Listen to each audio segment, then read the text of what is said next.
பேச போகிற விஷயம் ரொம்பவே சென்சிட்டிவ் ஆனது.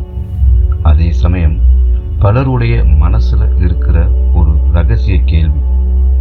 கல்யாணம் ஆகிடுச்சு, ஒரு அழகான வாழ்க்கையும் இருக்கு, ஆனாலும் ஏன் சில நேரத்தில் வேற ஒருத்தர் மேலே ஈர்ப்பு, அதாவது அட்ராக்ஷன் வருது? இது தப்பா? நான் நல்லவனா இல்லை நான் கெட்டவனா? என் உறவுல ஏதாவது பிரச்சனை இருக்கா? இந்த கேள்வி உங்க மனசுல இருந்தா இந்த காணொளி உங்களுக்கானது. இந்த வீடியோவை ஸ்கிப் பண்ணாம முழுசா பாருங்க. இதோட பின்னாடி இருக்கிற அறிவியல், உளவியல் மற்றும் இதிலிருந்து வெளியே வாரது எப்படிங்கிற தீர்வுகளை பற்றியும் ஆழமாக பார்க்க போகிறோம்.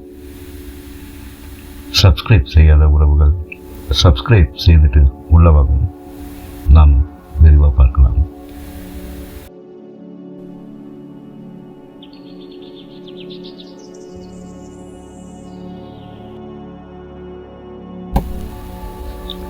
முதல்ல ஒன்று புரிஞ்சுக்கோங்க, ஒருத்தர் மேலே ஈர்ப்பு ஏற்படுறது அப்படிங்கிறது ஒரு உயிரியல் நிகழ்வு.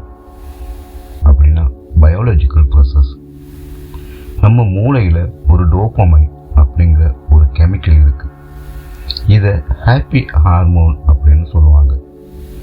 நீங்கள் ஒரு புது நபரை பார்க்கும்போது அவங்க கிட்ட ஏதோ ஒரு விஷயம் உங்களுக்கு பிடிச்சிருந்தா உங்கள் மூளை இந்த டோபமைனை சுரக்கும்.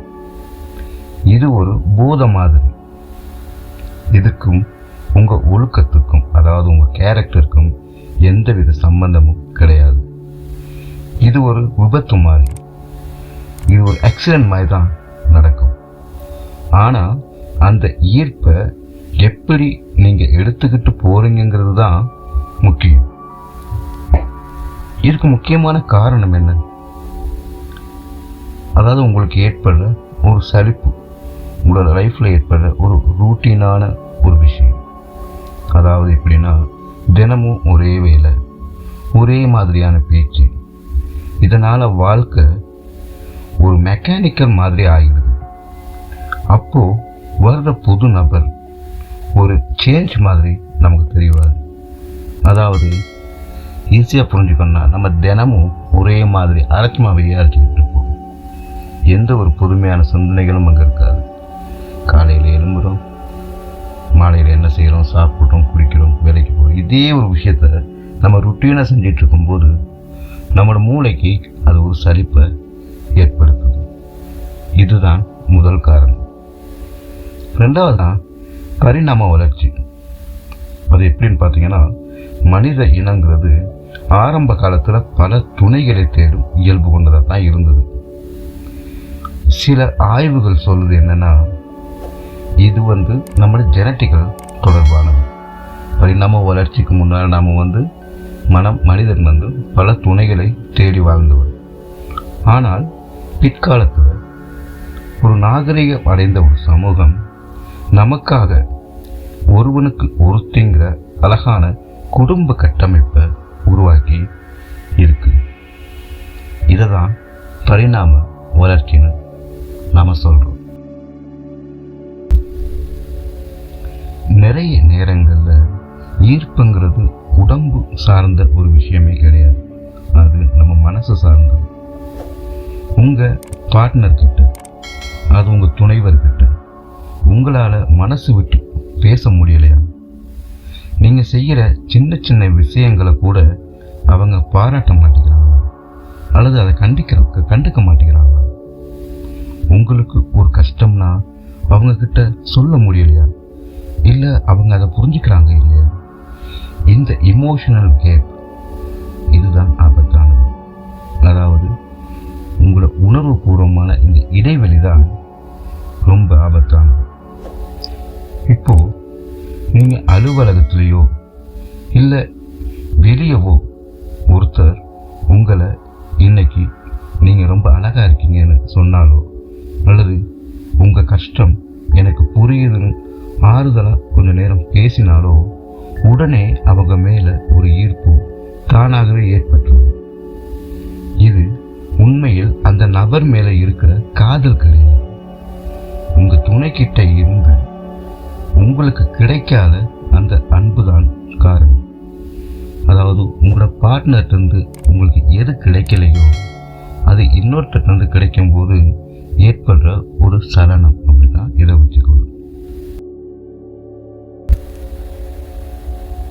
நம்மள பல பேர் பண்ற தப்பு என்னன்னா, இந்த தற்காலிக ஈர்ப்ப காதல்னு நாமளே நினைச்சுக்கிறது. இது ஒரு ஈர்ப்பு, இட்ஸ் அன் இன்ஃபேச்சுவேஷன், அவ்வளவுதான். இது ஒரு மின்னல் மாதிரி வேகமா வரும், ஆனா சீக்கிரமா மறைஞ்சிடும். அந்த நபரோட நல்ல விஷயங்கள் மட்டும்தான் உங்களுக்கு தெரியும், அவங்களோட மற்ற பகுதி நமக்கு தெரியாது. அடுத்தது லவ் அல்லது காதல். இது ஒரு மரம் மாதிரி மெதுவாக தான் வளரும். உங்க துணையை அவங்களோட குறைகளை ஏற்றுக்கிறது தான் காதல். அதாவது உங்களோட பார்ட்னரை அவங்கக்கிட்ட என்ன குறைகள் இருக்கோ அதை அப்படியே ஏற்றுக்கிறது தான் காதல். ஈர்ப்புங்கிறது ஒரு நிமிஷத்தில் தோன்றி மறையக்கூடியது. அதுக்கு அந்த ஈர்ப்புங்கிறதுக்கு ஒரு சைடு மட்டும் தான் தெரியும், அது நல்ல சைடாக தான் அநேகமாக இருக்கும். காதல்ங்கிறது அப்படி கிடையாது, அது ஒரு மரம் மாதிரி மெதுவாக வளரக்கூடியது. இந்த காதலில் எல்லா பக்கமும் தெரியும், என் பார்ட்னர் நல்லவங்களா கெட்டவங்களா அப்படிங்கிறது எல்லாம் தெரியும். அந்த நல்லது கெட்டது அவங்கள்ட்ட இருக்கிற நிறை குறைகளை புரிஞ்சுக்கிட்டு அதை உள்ளபடியே அப்படியே ஏற்றுக்கொள்வதற்கு பேர் தான் காதல். முதல்ல காதலுக்கும் ஈர்ப்புக்குமான வித்தியாசம் புரிஞ்சுக்கோங்க. அப்போ இந்த மாதிரியான உறவுகள் ஏன் ஏற்படுது அப்படிங்கிறத உங்களால் புரிஞ்சுக்கிறதுக்கு ரொம்ப இலகுவாக இருக்கும். உங்கள் கல்யாணமான வாழ்க்கையில் இருக்கிற அன்பு நிஜமானது தான். ஆனால் இப்போ வந்திருக்கிற இந்த ஈர்ப்பு வெறும் ஒரு மாயை. ஒரு சின்ன உதாரணம் என்னன்னா, வீட்டில் இருக்கிற சாப்பாடு ரொம்ப ஆரோக்கியமானது, ஆனால் வெளியே பார்க்கிற ஜங்க் ஃபுட் கண்ணுக்கு பார்க்க ரொம்ப அழகா இருக்கும், நாக்குக்கு ருசியா தெரியும் அதை பார்க்கும்போதே.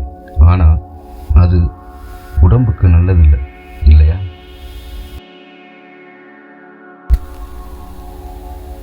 சரி, இப்போ இப்படி ஒரு ஈர்ப்பு வந்துடுச்சு அப்படின்னா என்ன பண்ணலாம்? இதை நாம எப்படி சரி செய்யலாம்? முதலாவது, ஒத்துக்கொள்ளுங்கள், ஏற்றுக்கொள்ளுங்கள். ஆமாம், எனக்கு அவர் அல்லது அவங்க மேல ஒரு ஈர்ப்பு இருக்குன்னு உங்களுக்குள்ளேயே சொல்லிக்கோங்க.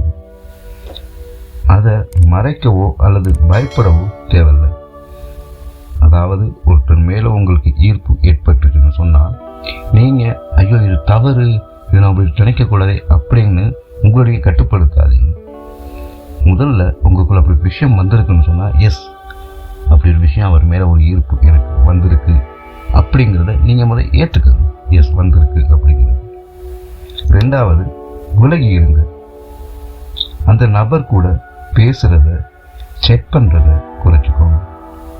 நெருப்பு பக்கத்தில் இருந்தால் சுடுமுன்னு தெரிஞ்சும் அங்கேயே போய் நிற்கக்கூடாது. அதாவது இப்போ அவர்கிட்ட ஈர்ப்பு இருக்குங்கிறத நாம் புரிஞ்சுக்கிட்டோம். இப்போ நாம் அடுத்து என்ன செய்யலாம்? இது பிரச்சனையாக நினச்சா நம்ம ஒரு தீர்வு என்ன செய்யலாம்? விலகி இருக்க முயற்சி பண்ணுங்க. அவ்வளோதான். நீங்கள் அதிகமாக அவர் கூட பேசுகிறதோ, அவர் கூட செக் பண்ணுறதோ, அவங்க கூட டைமை ஸ்பெண்ட் பண்ணுறதோ கூடுமான மட்டும் தவிர்த்துக்கோங்க. இப்படி தவிர்க்கும் போது சில நாட்கள்லேயே அவங்க மேலே இருக்க ஈர்ப்பு உங்களுக்கு படிப்படியாக குறைய ஆரம்பிச்சிடும். அடுத்தது, உங்கள் துணையிடம் உங்களோட பார்ட்னரோட நிறைய நேரத்தை ஸ்பெண்ட் பண்ண முயற்சி பண்ணுங்க. உங்கள் கணவனோ அல்லது மனைவியோ அவங்க கூட டேட்டிங் போங்க. பழைய ஞாபகங்களை பேசுங்க. உங்கள் உறவுல என்னென்ன குறை இருக்குன்னு ஓப்பனாக பேசுங்க. உங்களோட பார்ட்னரோட நீங்கள் கட்டாயம் பேசுங்க. இந்த நிலை உங்களுக்கு நீங்கள் ஒரு ஈர்ப்புல இருக்குது, எனக்கு ஒரு ஈர்ப்பு வந்திருக்குன்னு சொன்னால் அதை நீங்கள் தவிர்க்க விரும்புகிறீங்க அப்படின்னு சொன்னால் நீங்கள் உங்களோட பார்ட்னர் கூட உட்கார்ந்து பேசுங்க. டைம் கேட்டு பேசுங்க. அந்த ஈர்ப்புலேருந்து நீங்கள் வெளியே வரணும்னு ஆசைப்படும் போது இது ரொம்ப முக்கியமானது. நாலாவது, விளைவுகளை பற்றி யோசிக்கணும். ஒரு நிமிஷ ஈர்ப்புக்காக பல வருஷமா நீங்க கட்டி காத்த உங்க குடும்பம், உங்களோட கௌரவம், உங்களோட மானம், குழந்தைகளோட எதிர்காலம், பெற்றோர்கள், சமூகம் உங்கள் மீது வைத்திருக்கும் நம்பிக்கை, மரியாதை, இதை எல்லாம் இழக்க தயாரா? இந்த ஒரு கேள்வி உங்களை சரி பண்ணிடும். உங்களுக்கு ஒரு ஈர்ப்பு வந்துட்ட பிறகு அதோட விளைவை யோசிங்க. நீங்க எந்த ஒரு செயலை செய்யும் முன்னுக்கும் அதோட விளைவை யோசிச்சு நீங்க செயல்படுங்க. இதை செய்யும்போது உங்களுக்கும் உங்களை சார்ந்தவங்களுக்கும் அது என்ன மாதிரியான விளைவுகளை கொடுக்குங்கிறத புரிஞ்சுக்கோங்க. இது உங்களுக்கு ஒரு நல்ல தீர்வை கொடுக்கும். உங்களுக்கு ஒரு தெளிவும் கிடைக்கும்.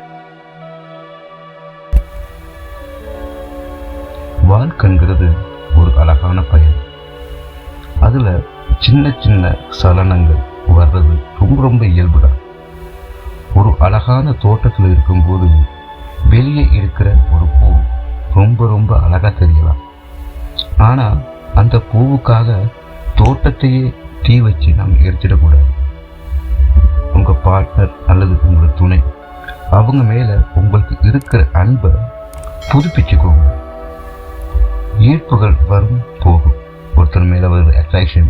பல பேரை நம்ம பார்க்கும் எல்லார் மேலேயும் நமக்கு ஈர்ப்பு வரும். ஏதோ பார்க்கும் சிலர் மேல ஈர்ப்பு ஏற்படுறது இயல்பு தான். அது வரும் போகும். ஆனா குடும்பம்ங்கிறது அப்படி கிடையாது இல்லையா? குடும்பம் ரொம்ப நிரந்தரமானது. அதனால அனைத்துக்கும் நீங்க எந்த ஒரு செயலையும் குற்ற உணர்வோட அணுகாம அதை உண்மையா ஏற்றுக்குங்க. எனக்கு இப்படி ஒரு விஷயம் வந்திருக்குங்கிறத ஏற்றுக்கோங்க. அந்த விஷயத்தை நாம எந்த நிறுத்தணும் நம்ம எப்போ சிந்திக்கிறோமோ அப்போ அதுலேருந்து நீங்கள் விலகிக்கோங்க. அதோட விளைவுகளை பற்றி சிந்திக்கும் போது உங்களுக்கு ஆட்டோமேட்டிக்காகவே தானாகவே ஒரு விடுதலை கிடைச்சிடும். மேலும் இந்த வீடியோ உங்களுக்கு ரொம்ப பயனுள்ளதாக இருந்திருக்குன்னு நாங்கள் நம்புகிறோம்.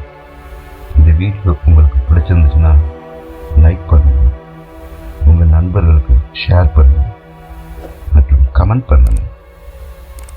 மறக்காமல் நம்ம சேனலுக்கு சப்ஸ்கிரைப் பண்ணுங்கள். நன்றி. மீண்டும் அடுத்த வீடியோவில் சந்திக்கலாம்.